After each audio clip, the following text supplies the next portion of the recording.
Welcome to the Banker Lamp. Please enjoy the video. You start by preparing the files and permissions so the connection is reliable. Make sure the access file is closed and you have read access. Power BI cannot import from an open exclusive lock. Once done, open Power BI Desktop and choose Get Data More Access Database. You do this to let Power BI read the schema, pointing to the ACDB or MDB file shows available tables. Make sure you know primary keys and relationships so your import model is clean and efficient. You now pick tables in the navigator and hit Transform Data to shape results before loading.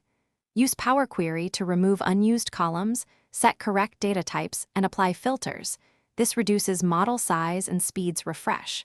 If tables need combining, merge, or append queries rather than doing heavy joins in visuals. Once your queries are clean, create explicit relationships in the model view. This avoids ambiguous joins. Make sure to name queries clearly. Descriptive names help when building reports later. You finish by loading the transformed queries into the model and choosing Import for performance or Direct Query for live reads. If the access file stays on-premises, set up an on-premises data gateway and configure credentials so scheduled refreshes work. Once loaded, validate a few visuals to confirm totals and relationships. If refresh fails, first ensure the access file is not locked, update the access/odd drivers, and verify gateway credentials. This single troubleshooting step resolves most common connections. Thanks for watching. If this was helpful, leave a like and consider subscribing. See you next time.